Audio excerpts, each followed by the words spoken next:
মনচন একেবাৰে বেয়া মন মাৰি মাৰি বহি আছিলোঁ মানে এইবাৰ আমাৰ দেৱালী পতা নহ'ব মোৰ পাপাৰ বৰ্তাক এজন ঢুকালে তাৰ বাবে আৰু দেৱালী যিহেতু মোৰ ফেভৰেট ফেষ্টিভেল হয় সেইটো কাৰণে মনটো বেছি বেয়া লাগিছে তাৰপিছতে মা মোবাইললৈ আহিলে এটা মেছেজ আৰু মেছেজটো পঢ়ি পেলাই মনটো অলপ ভাল লাগিলে মানে মেছেজটো মোক এটা পাৰ্চেল দিছিলোঁ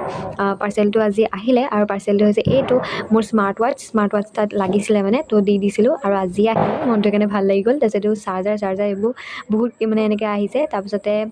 পিংক কালাৰ দিলোঁ কেনেকুৱা লাগিছে জনাব দেই তাৰপিছতে এইটো স্মাৰ্ট ৱাটচটো কানেক্ট কৰি মেলি লৈ এনেকৈ ৱালপেপাৰ দি লৈছোঁ একদম তাৰপিছতে বাহিৰলৈ গৈ মেলি চালোঁ মন চন বেয়া লাগিলে দিনটো তেনেকৈ গ'ল তাৰপিছত সন্ধিয়ালৈকে ওলালোঁ নতুন ঘড়ী চড়ি পিন্ধি পেলাই মাহঁতৰ লগত অকণমান ওলাই যাওঁ বুলি আগতে কৰোণা আগতো গৈছিলোঁ তাৰপিছতে নোযোৱা হ'লোঁ টিকেট খেলোঁগৈ ওলাই গৈ পেলাই চ' এইবাৰ যিহেতু আমাৰ ঘৰত পতা নাই সেইটো কাৰণে ওলাই আহিলোঁ আৰু এনেকৈ খেলিলোঁ মই পালোঁ কাপ এটা তাৰপিছতে আমি তিনিজনী খালোঁ ফুচকা আমাৰ যিহেতু ইমান ব্ৰত নাই তাৰপিছত খাই মেলি ঘৰলৈ আহিলোঁ সিমানে আছিলে আজিলৈ বাই বাই আৰু হেপী দিৱালী